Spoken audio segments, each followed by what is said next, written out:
The Hundred Dresses Part 1 and 2, written by E.B. Ister.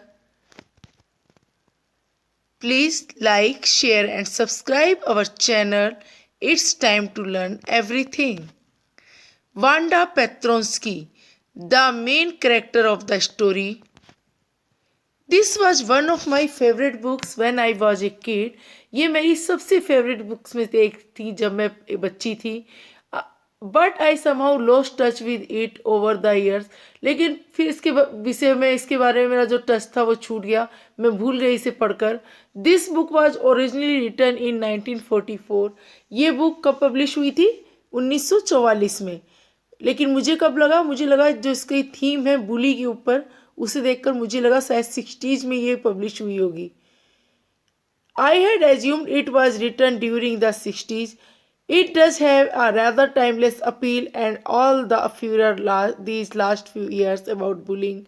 Its theme is as relevant as ever. इसकी जो theme है जो writer ने चुनी है वो इतनी रेलिवेंट है, इसे अभी अभी हुई है क्योंकि बुलिंग की जो घटना है वो आम है हमारे समाज में. और इसकी जो थीम है क्या है? बुली. टू ट्रबल अदर्स, दूसरों को दुख पहुंचाना, मुसीबत देना. In a school full of children with last names like Allen, Thomas or Smith, Wanda Pestronsky stood out. एक स्कूल जिसमें बच्चों के लास्ट नेम एलन हो, थॉमस हो, स्मिथ हो, ऐसे में किसी बच्चे का नाम सरनेम पेट्रोन्स्की हो तो वह सबसे अलग दिखाई देगा, इतना बड़ा surname. She sat in the back row of the classroom with the rough boys who did not make good marks on their report cards. वह आमतौर पर सबसे पिछली सीटों पर बैठती थी क्योंकि she was poor, she didn't have any friend. वह गरीब थी, उसका कोई दोस्त नहीं था और जो दोस्त थे भी वो भी उसका मजाक उड़ाते थे. इसलिए वो आमतौर पर पिछली सीटों पर बैठती थी जहाँ रफ बॉयज़, नोटी बॉयज़ बैठते थे और जिनके रिपोर्ट कार्ड्स भी अच्छे नहीं आते थे, जिनके मार्क्स बेकार होते थे. She did not sit there because she was rough and noisy. वह वहाँ इसलिए नहीं बैठती थी कि वो भी शैतान थी या शोर करती थी, but because she lived in Boggins Heights and her feet were usually caked with dry mud that she picked up coming down the country roads. वह इसलिए बैठती थी क्योंकि इसके पैरों में कीचड़ लगा रहता था जो सूख जाता था तो उसमें क्रैक पड़ जाती थी उसके पैरों पे, क्योंकि वह बॉगिन हाइट्स पे रहती थी और बॉगिन हाइट्स पे यूजुअली गरीब लोग रहते थे.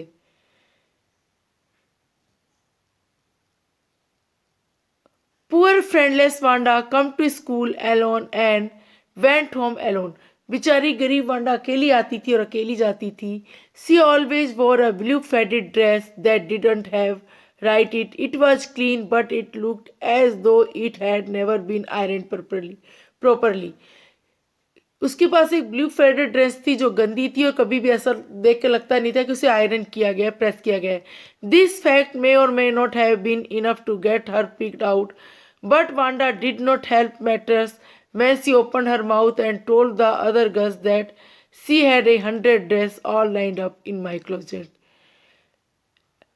लेकिन शायद उसका बच्चे मजाक भी नहीं उड़ाते, लेकिन उसने क्या कहा? उसने कहा मेरे पास 100 ड्रेसेज हैं और सब एक लाइन से लगी हुई हैं. It turned out she really did 100 dresses, but by the time that fact was discovered, Wanda was gone off to live in the big city where others had names like no more Holler Pollock, no more Ask with funny names. Her father explained in a note to the teacher, a sentiment that leads the readers to wonder if perhaps Wanda was not the only Petronsky family member to be bullied. उसके पिता एक letter लिखते हैं जिसमें बताते हैं Wanda आपके school में नहीं आएगी क्योंकि शहर में ऐसे बहुत से फनी नेम है. इससे पता चलता है वांडा अकेली नहीं थी जो इस बात का शिकार हुई थी, शायद और भी पेट्रोन्स्की मेंबर थे जिनके साथ ऐसी बुली हुई थी. इसलिए उसके पिता ने कहाँ जाने का निर्णय लिया? शहर में. Although I did not enjoy this quite as much as I did when I was younger. पहले मुझे इसे पढ़ा जब बचपन में पढ़ा था तो उतना मज़ा नहीं आया था, समझ नहीं आई थी शायद कि बुली तो क्या हुआ, नाम चिढ़ाया. सब हम चिढ़ाते हैं एक दूसरे को, फ्रेंड्स को बोलते हैं. इवन कभी कभी सब्जियों के नाम से कद्दू, भिंडी, लौकी भी कह देते हैं, छिपकली, अलग अलग विचित्र नाम बोल देते हैं. It is still a fine read that I hope will always stay in front of young girls to adore and may be even benefit for the reading. Main points of the story. The lesson 100 Dresses is about a girl, Wanda Petronsky, who lived in Bogin Heights. ये एक ऐसी बच्ची की कहानी है जो कि बोगिन Heights पर रहती है और जिसका नाम क्या है, Wanda Petronski. She lived in Bogin Heights where most poor people lived. वह बोगिन हाइट्स पे रहती है जहां पर आमतौर पर कैसे लोग रहते हैं, गरीब लोग. Her classmates make fun of her because she always wear blue faded dress. उसके जो दोस्त हैं उसका मजाक उड़ाते रहते हैं. क्यों उड़ाते रहते हैं? क्योंकि वह कहती है मेरे पास 100 ड्रेसेज हैं, ऑल लाइंड अप, सब एक लाइन से लगी हैं, लेकिन पहनती हमेशा एक है. वो कौन सी? नीले रंग की बदरंग dress. She was quiet and always been seen in sitting on the back benches where usually rough boys sit. वह आमतौर पर शांत है और वहाँ बैठती है जहाँ पर नोटी बॉयज बैठते हैं, मतलब पीछे बेंच पर. वो नोटी बॉयज जो अच्छे नंबर नहीं लाते, शोर करते हैं क्लास में और किसी को भी अच्छी नहीं लगती. वांडा भी वहाँ बैठती है, लेकिन इसलिए नहीं क्योंकि वह नॉइजी है, कि वह शोर करती है, पढ़ने में अच्छी नहीं, बल्कि इसलिए क्योंकि वह नहीं चाहती कि वह औरों की नज़रों में आए. क्योंकि जब वह ऊपर से पहाड़ी से नीचे की तरफ आती है तो उसके पैरों में कीचड़ लग जाता है और जो क्लास में पहुँचते पहुँचते सूख जाता है, उसमें दरारें पड़ जाती हैं. इसलिए वह पिछली सीटों पर बैठती है. She is poor and she did not have any friend. वह गरीब है और उसका कोई भी दोस्त नहीं है.